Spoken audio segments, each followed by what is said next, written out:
Hi, everyone, and thank you to the NADSP for allowing me the opportunity to share a message with DSPs today. I truly appreciate it. I've had the pleasure of meeting many of you through my work with NADSP or through other opportunities.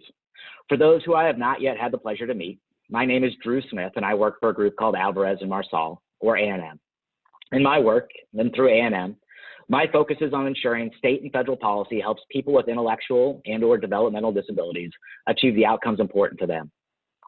This includes making sure reimbursement rates align with policy goals, system structures allow flexibility, and notably, there is infrastructure to support the work DSPs do every day. I also have the privilege of serving on the ALSO Board of Directors in Oregon, and want to give a special shout out to all ALSO advocates. Now that that's out of the way, I want to start my time here by saying DSPs rock. The work you do, the many hats you wear, and the tireless hours you dedicate to your profession are valued. Let me be clear. This is not just related to the work you have done during COVID-19, nor is it just during DSP Appreciation Week. You are always on, always ready to serve and support, and bring your best self to the job regardless of other life challenges that we all face. That being said, the work you have done during this pandemic is above and beyond what any of you thought you were signing up for, whether you became a DSP 20 years ago or last week. The impact of this pandemic on not only individuals with disabilities, but you, your families, and the greater community has been significant. That, however, has not stopped you. Many, if not all of you, have continued to go into your respective programs to ensure individuals you support continue to have access to their communities, social engagement with their friends and family, and that everyone stays as safe as possible during these times. During this pandemic, undoubtedly, someone has called you a hero. I know a lot of DSPs, and not one has ever introduced themselves to me as a hero. That's because the work you do and why you do it isn't about heroism. It's about the people you support. Heroes wear capes, they have calling cards, they to a degree expect adulation.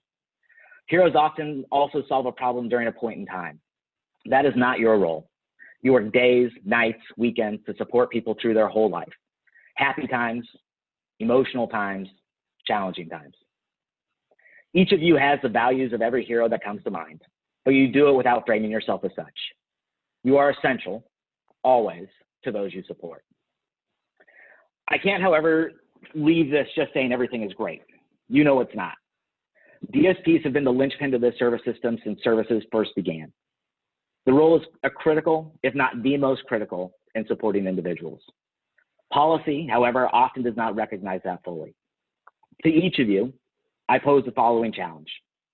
First, use the momentum and the visibility of the work you have done during COVID-19 to drive policy discussions about how to best support your work. Don't just share ideas on Facebook. Engage actively in this advocacy. Join state committees, organize rallies, call your representatives, become active players in building the service system you work in every day. Second, a lot has changed in your role as a DSP through COVID. Many of you have begun supporting people virtually. You've taken on new challenges in how to operate in this new structure. Own your role in this. Have a voice in what works or what doesn't work in the new service delivery system. Help drive the technology to ensure it meets not only your needs, but those you support. And lastly, don't give up. You've been through a lot, you've done a lot. There have been days where you have laughed and others where you have yelled or cried. Use this experience, these experiences, to grow, reflect on what you've learned, and mentor others. Changing the system isn't quick, it isn't easy. It reminds me of the adage, how do you eat an elephant? One bite at a time. It is up to all of you, all of us, to come out of this stronger, more capable, and more ready to live up to the expectations of those we support. As I sign off, a final thank you. You are inspiring, not because you work with people with disabilities, but because you work hard, you problem solve, you care. Don't stop.